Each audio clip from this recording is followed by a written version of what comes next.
Hello everyone, welcome to MzansiOz Diary. My name is Connie. If you're new here, you're very much welcome. In this video, I'm going to follow up on that visit of Cyril Ramaphosa and Donald Trump at the White House. That is, like I said before, the video of Julius Malema was taken out of context because he said chanting they killed the Boer, which I explained in the other video what that all about, claiming it proves that white South Africans are under attack.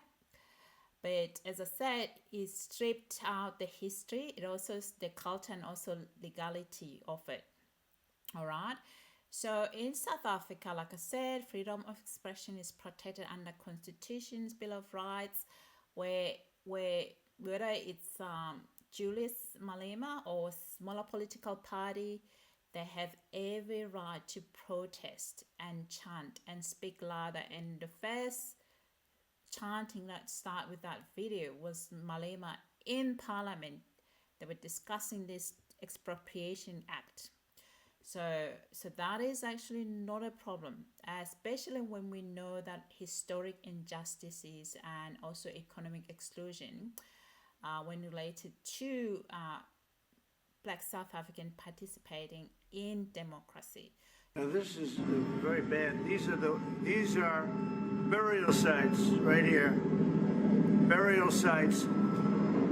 Over 1,000 of white farmers. And those cars are lined up to pay love on a Sunday morning. Each one of those white things you see is a cross. And there's approximately 1,000 of them. They're all white farmers, the family of white farmers. And those cars aren't driving, they're stopped there to pay respects to their family member who was killed. And it's a terrible sight. I've never seen anything like it. Both sides of the road, you have crosses.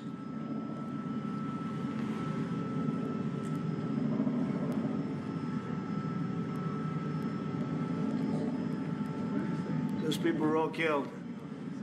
Have they told you where that is, Mr. President? No, I'd like to know where that is. Oh my goodness.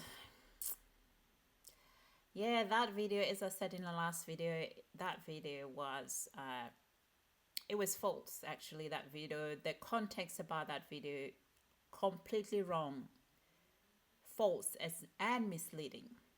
It was misleading and false. They don't indicate any burial, those stuff put along the road. And we're going to listen to a reporter who was covering that protest in South Africa. That it was a protest. It wasn't people paying respect to white farmers who have died in South Africa. Let's listen. You would have seen a video played in the Oval Office in a meeting between President Cyril Ramaphosa and his delegation from South Africa, who met with our US counterpart, President Donald Trump. The video shown by the White House emphasized a lot of things, including statements made by EFF leader or Commander-in-Chief Julius Malema, as well as former President Jacob Zuma. But the one thing that President Trump touched on was a video that was taken from the sky in a helicopter, and it showed a road and crosses on either side of this road as hundreds, if not thousands, of vehicles lined this road. Those people were all killed. Have they told you where that is, Mr. President? No, I'd like to know where that is. Now, that video was taken in September 2020. September 2020. Your President America. It was taken on a rural road in the Normandie area, which is in northern KwaZulu-Natal, in an area known as Newcastle. And that video was taken in response to a murder that was committed earlier that week. On August 30th, 2020, Glenn and Vida Rafferty, a progressive couple in the Normandie area, were murdered at their farm. They were killed along with their dog, as intruders entered their home and ransacked their place and stole a number of items and goods before fleeing in Glenn's vehicle. The vehicle was found later abandoned, and 2 years later, subsequently, 3 people were arrested and charged with the murder as well as robbery with aggravating circumstances and sentenced respectively. But that specific protest you saw in the video, right, was a multiracial protest. According to the Institute for Race Relations, who were there on the day of the protest took place the following weekend on September the 5th, the Saturday. And this was in response to people trying to make government aware of the plight of farmers in the country and trying to raise awareness around farm murders. Now, Glenn and Vida were murdered on August 30th, on the Sunday. On Wednesday, September 2nd, the former Minister for Police, Becky Cele, together with Fani Masimola, met with the Rafferty family in Normandie. I was there. I was a reporter in KwaZulu-Natal at the time. I attended that meeting that Cele had with the family, as well as an open engagement and dialogue that he had with farmers as well as farm workers in the community. So there was a response from South Africa and the government to that specific incident. Cele saying at the time that there had been about 7 murders within that area in probably a year. And of those 7 murders, they had made basically arrests in every case. So there was attention being given to it. You only see negative things about farm murders and politicians and everything else on TV. And this is an experience I don't wish on anybody, but our experience has been very positive. The police have been amazing. It's just nice to know that the senseless murder of our friends is being taken seriously. There's claims that each cross on either side of the road represent people who were murdered in farm attacks. That's not the case. The organizers, who the Institute for Race Relations spoke to at the time, said they were merely just trying to raise awareness. And those crosses were just trying to raise attention as to the plight of farm workers and the dangerous conditions they live in. But our crime stats clearly show that there's no white genocide happening in South Africa, and specifically targeting farmers.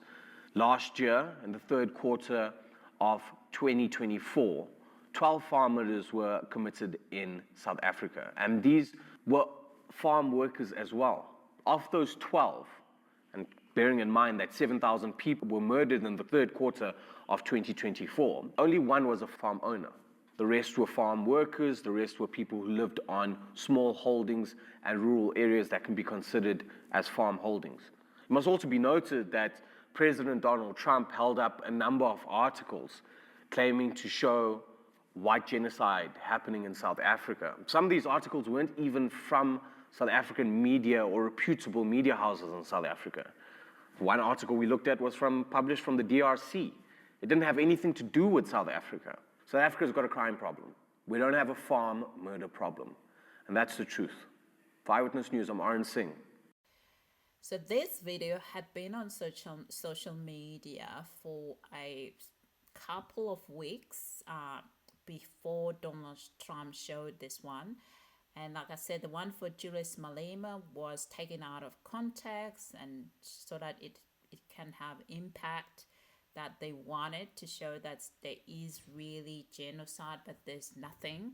But the video with that one video that Donald Trump was saying, it actually shows the number of white Afrikaner who died, white farmers who died in South Africa, had been circulating by a person that was shown in that video. That person is an Israeli influencer.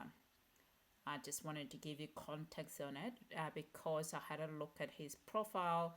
There's a lot of stuff that he posts about JustOz farm, and also he posts things related to Islamophobia in his profile. Is Dr. Somebody, Dr. Martha.